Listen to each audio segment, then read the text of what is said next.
ओम सूर्याय नमः। जय शनिदेव। दोस्तों, 29 मार्च 2025 को एक बहुत बड़ी खगोलीय घटना होने जा रही है। इस दिन सूर्य और शनि यानी पिता पुत्र की जोड़ी एक साथ मीन राशि में होगी। साथ ही उस दिन सूर्य ग्रहण भी पड़ेगा। यह अजीब संयोग आखिर किस बात का संकेत दे रहा है, आइए जानते हैं। लेकिन उससे पहले अगर आप भी अपने जीवन में भगवान शनिदेव और सूर्य भगवान की कृपा पाना चाहते हैं तो वीडियो को लाइक करके चैनल को सब्सक्राइब करें और कमेंट बॉक्स में जय शनिदेव ओम सूर्याय नमः लिखना ना भूले। दोस्तों, शनि अमंगलकारी हैं। खास तौर पर अपनी वक्री चाल और महादशा की स्थिति में शनि ग्रह को लेकर ऐसी मान्यता क्यों बनी और इसकी वजह से क्या 2025 में कुछ भयानक होने वाला है? अगर हां, तो इसका शनि और मंगल ग्रह से क्या कनेक्शन है? आज की स्पेशल रिपोर्ट में यह पूरा रहस्य हम आपको समझाएंगे। कैसे ये ग्रह धरती को भौतिक और इंसानों को मानसिक तौर पर प्रभावित करता है। ये पूरी रिपोर्ट ज्योतिष शास्त्र और इसके जानकारों की राय के आधार पर हमने तैयार की है। समझिए 2025 के मंगल में कैसे अमंगल करे वाले हैं।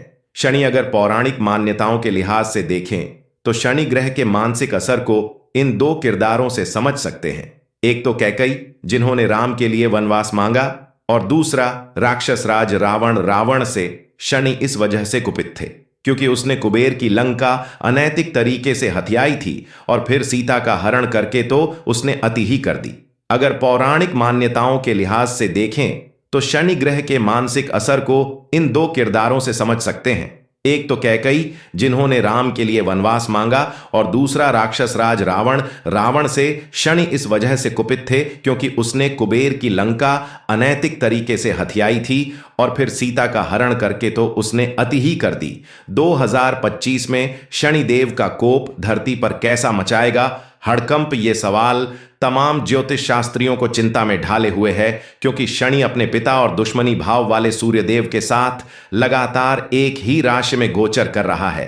पहले कुंभ राशि में गोचर और अब 29 मार्च को मीन राशि में सूर्य के साथ शनि का प्रवेश। इस घातक योग को आप कुछ ऐसे समझिए, 29 मार्च को है शनि का दिन और घातक सूर्य ग्रहण। दोस्तों, सूर्य और शनि के मीन राशि में प्रवेश के साथ ही धरती पर ऐसा सूर्य ग्रहण दिखेगा जो 100 साल में पहले कभी नहीं हुआ था। ज्योतिषाचार्यों के मुताबिक साल 2025 पर मंगल यानी आग का स्वामी ग्रह पहले से हावी है। उसके साथ शनि और मंगल का ये घातक गोचर ज्योतिष शास्त्र में सूर्य और शनि पिता पुत्र हैं, लेकिन इनके बीच संबंध शत्रुता का माना गया है। इसलिए दोनों के एक राशि में होने की वजह से ताप तत्व बढ़ेगा। इसकी मिसाल आप कैलिफोर्निया की आग से लेकर ज्वालामुखी और हाल ही में बलूचिस्तान में हिंसा के रूप में देख चुके हैं। दोस्तों, धरती पर शनि का अमंगल योग यानी एक साथ भौतिक और मानसिक दोनों तौर पर शनिदेव का कोप साल की शुरुआत से ही बना हुआ है। अब सवाल यह है कि आगे क्या होगा। ज्योतिषाचार्यों के मुताबिक मार्च में ही दो ग्रहण भयंकर गर्मी के संकेत देते हैं। वैज्ञानिक पहले ही 2025 को सबसे गर्म साल होने की बात कह चुके हैं। धरती पर ताप तत्व बढ़ने से बारिश, बाढ़ और तूफानों का सिलसिला बढ़ सकता है। इसके अलावा भूकंप और ज्वालामुखी विस्फोट की घटनाएं भी इस साल ज्यादा होंगी। ज्योतिषाचार्यों का आकलन सुनने में हैरान तो जरूर करता है क्योंकि ऐसा कोई साल नहीं जब धरती पर आग, तूफान, ज्वालामुखी और भूकंप की घटनाएं नहीं होती। हर साल कोई न कोई प्राकृतिक आपदा इंसानी बस्तियों के लिए विनाशकारी साबित होगी। तो फिर 2025 को लेकर यह कैसा आकलन कि इस बार एक साथ कई आपदाएं आफत बनकर टूटेंगी? तो क्या धरती पर आने वाली आपदाओं का सीधा कनेक्शन ग्रहों की चाल से है? तो फिर इसकी गणना कैसे होती है और क्या इसका सटीक अनुमान ज्योतिष में लगाया जा सकता है? ज्योतिष हमारे वैदिक काल से ही जुड़ा एक शास्त्र है। हमारे चारों वेदों ऋग्वेद, यजुर्वेद, सामवेद और अथर्ववेद में ज्योतिष विद्या की जानकारी मिलती है। इसका अस्तित्व जब अलग हुआ तो इसे वेदांग ज्योतिष कहा जाने लगा। इस विधा के सबसे मशहूर ज्योतिषी आर्यभट्ट को माना जाता है, जो एक मशहूर गणितज्ञ भी थे। आर्यभट्ट ने ही गणित में शून्य का कॉन्सेप्ट दिया था। खैर, इसी गणना में एक गति और दशा शनि की मिलती है जिसके मुताबिक वो दंडाधिकारी हैं। वैदिक ग्रंथों के मुताबिक शनि सत्य, न्याय और ईमानदारी की राह पर चलने वाले लोगों से प्रसन्न रहते हैं। तो फिर शनि के क्रोध का रहस्य क्या है? क्यों कुपित होते हैं शनिदेव? आइए जानते हैं। खगोलीय तौर पर अगर देखें तो शनि ग्रह एक सूखा ग्रह है। मुख्य तौर पर हाइड्रोजन से बना यहां कुछ भी तरल या द्रव्य नहीं। इसी तरह ज्योतिषी मान्यता में शनि को सबसे क्रूर ग्रह माना जाता है।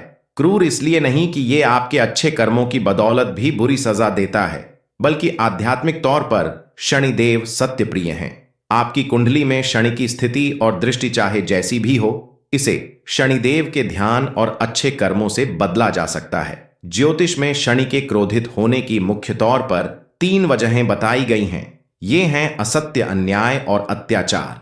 पहला असत्य, दूसरा अन्याय और तीसरा अत्याचार। जो भी व्यक्ति अपने फायदे के लिए असत्य यानी झूठ का इस्तेमाल करता है, जो अपने से कम समृद्ध लोगों साथ अन्याय करता, पशु पक्षियों और बेआवाज जीवों पर अत्याचार करता है, शनिदेव की वक्री दृष्टि उस व्यक्ति पर जरूर पड़ती है।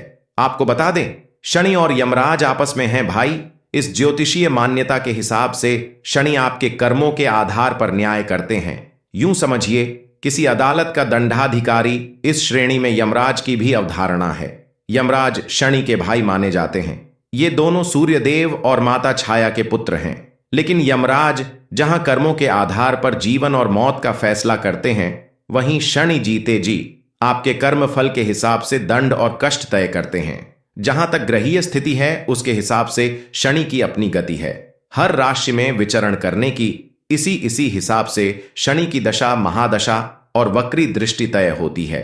अगर सौर मंडल में शनि का परिक्रम पथ देखें तो अपने आप में वक्री यानी टेढ़ी है। यही गणित शनि की महादशा के ज्योतिषीय का भी है।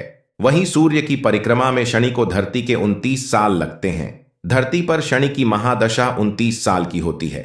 शनि का ढैया, शनि की 7.5 मिलाकर 10 साल और शनि की महादशा का समय 19 साल होता है। जैसा कि विज्ञान भी कहता है, सौर मंडल के सभी ग्रहों का असर इनके दूर या नजदीक जाने से धरती पर पड़ता है।